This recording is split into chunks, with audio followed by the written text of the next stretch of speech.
Hi guys, ఈ ప్రపంచంలో ఎన్నో వింత విషయాలు ఉంటాయి. కొన్ని ఆశ్చర్యం కలిగిస్తాయి, మరి కొన్ని నమ్మలేనివిగా ఉంటాయి. అలాంటి ప్రపంచ నిజాలను తెలుసుకుందాం.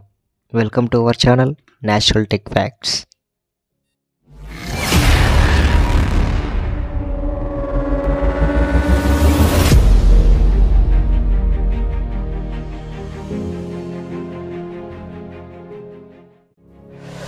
Fact number 1. భూమి గుండ్రంగా ఉందని తొలిసారిగా ఎలా నిర్ధారించారు? క్రీస్తు శతాబ్దం 1519లో మ్యాజెలాన్ అనే పోర్చుగీస్ నావికుడు, అతని బృందం స్పెయిన్ నుంచి ప్రపంచ యాత్రకు బయలుదేరాడు. ఒకే దిక్కుగా 3 ఏళ్ళు ప్రయాణం చేసిన తర్వాత ఆ నౌకల్లో ఒకటి క్రీస్తు శతాబ్దం 1522లో తిరిగి స్పెయిన్ చేరింది. ఒకే దిక్కులో ప్రయాణం చేసి తిరిగి బయలుదేరిన చోటికి చేరడాన్ని బట్టి భూమి గుండ్రంగా ఉందని ఆయన అప్పుడే ఊహించారు. Fact number 2. మన ప్రపంచంలో పెద్దదైన భవనాలు ఉన్నాయి, పెద్దవైన సరస్సులు, నదులు, సముద్రాలు, మహాసముద్రాలు కూడా ఉన్నాయి. కానీ అతి పెద్దదైన శ్మశాన వాటిక ఎక్కడుందో తెలుసా? అదే ఇరాన్లోని నాజఫ్లో ఉంది. దీనినే పీస్ వ్యాలీ అని కూడా అంటారు. ఈ శ్మశాన వాటికలో మొత్తం దాదాపు 50 లక్షల సమాధులు ఉన్నాయి. Fact number 3. మన ఇండియాలో ఎన్నో బార్లను మనం చూస్తూనే ఉంటాం. గల్లీకి ఒక బార్ ఉంటుంది కదా, కానీ ఆక్సిజన్ బార్ అని కూడా ఒకటి ఉంది. అది న్యూఢిల్లీలో ఉంది. అందులో స్వచ్ఛమైన ఆక్సిజన్ 15 నిమిషాలకు 300 రూపాయల చొప్పున కొనుక్కోవాల్సి ఉంటుంది. ఎందుకంటే ఢిల్లీలో కాలుష్యం అంతలా ఉందన్నమాట. Fact number 4. మనందరికీ శాండ్విచ్ తెలుసు, అయితే దాన్ని ఎవరు కనిపెట్టారు? దానికి ఆ పేరు ఎలా వచ్చిందో తెలుసా? ఇంగ్లాండ్కు చెందిన జమీందారు ఒక పెద్ద జూదగాడు. ఎప్పుడూ తిండి మానేసి మరీ జూదంలో మునిగిపోయాడు. అలా బద్ధకంలో 2 బ్రెడ్ ముక్కల మధ్యలో కొన్ని కూరగాయల ముక్కలు వేసి తినడం స్టార్ట్ చేశాడు. అది అక్కడ బాగా పాపులర్ అయిపోయింది. అలా అతన్ని సంసారం పేరైన శాండ్విచ్ పేరు పెట్టేశారు ఆ తిండికి. Fact number 5. మన భారతదేశంలో ఎక్కువ మంది మాట్లాడే భాష హిందీ. అయితే హిందీ అధికార భాష కలిగిన మరొక దేశం కూడా ఉంది. అదే ఫీజీ దేశం. ఈ దేశంలో 3 అధికార భాషలలో హిందీ భాష కూడా ఒకటి. Fact number 6. నాకు తెలిసి మీరు ఎన్నో ప్రదేశాలు తిరిగి వచ్చింటారు. ఎడారులు, అడవులు, సముద్రాలు, ఇలా ఎన్నో పర్యటించి ఉంటారు.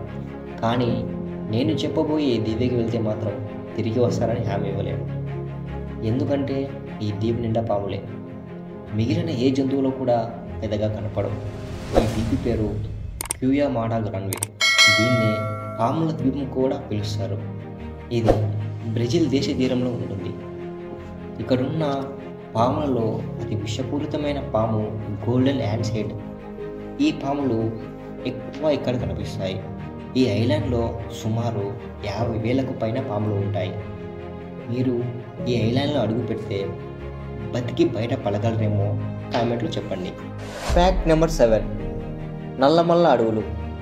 ఈ పేరు వినే ఉంటారు. ఆంధ్రప్రదేశ్ రాష్ట్రంలోని కర్నూలు, ప్రకాశం, గుంటూరు జిల్లాల్లో విస్తరించి ఉన్నాయి.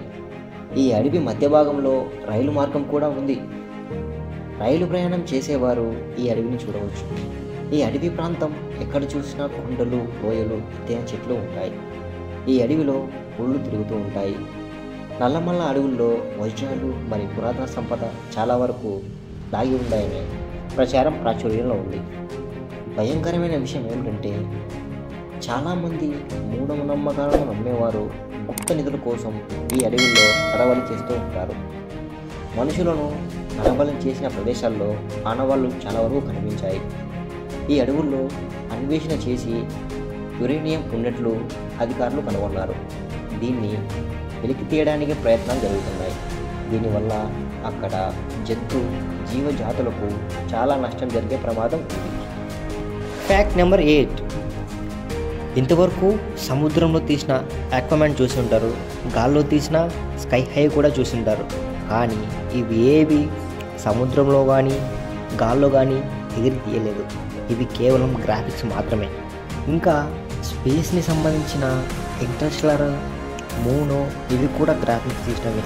కానీ హాలీవుడ్ యాక్టర్ అయిన టామ్ క్రూజ్ సినిమా రంగంలోనే మొదటిసారిగా స్పేస్కి వెళ్ళి మరీ సినిమా తీయబోతున్నాడు. యాక్చువల్గా ఈ సినిమా 2021 అక్టోబర్లోనే ప్లాన్ చేశారు, కానీ కొన్ని కారణాల వల్ల పోస్ట్పోన్ చేస్తూ వచ్చింది. స్పేస్లో తీయబోతున్న సినిమా కాబట్టి దీని బడ్జెట్ ఎంత ఉంటుందో ఊహించి చెప్పని చూద్దాం. మన బాహుబలి కలికిలను దాటుతుందా? Fact number 9. ఇది మన దేశానికి సంబంధించిన ఫ్యాక్ట్. కాస్త శ్రద్ధగా వినండి. అది 1990 సంవత్సరం ఒక భయంకరమైన యుద్ధం, అది కూడా ఇరాక్ మరియు ఇంకో 42 దేశాల మధ్య. ఆ యుద్ధానికి కారణం కువైట్ని ఇరాన్ ఆక్యుపై చేయడమే. ఈ యుద్ధం ఆగస్టు 2, 1990 నుండి ఫిబ్రవరి 28, 1990 వరకు జరిగింది. మన భారతదేశానికి చెందిన ఎయిర్ ఇండియా విమానాల సంస్థ దాదాపు 176,000కు పైగా ప్రజలను తరలించడం జరిగింది.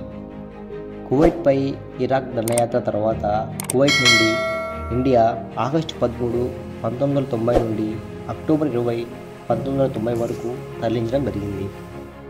ఇందుకు మన ఇండియా గిన్నిస్ బుక్ ఆఫ్ రికార్డ్లో కూడా ప్రవేశించింది. ఈ ఫ్యాక్ట్ మీకు నచ్చినట్లయితే ఐఎమ్ అన్ ఇండియన్ అని కామెంట్ చేయండి. Fact number 10.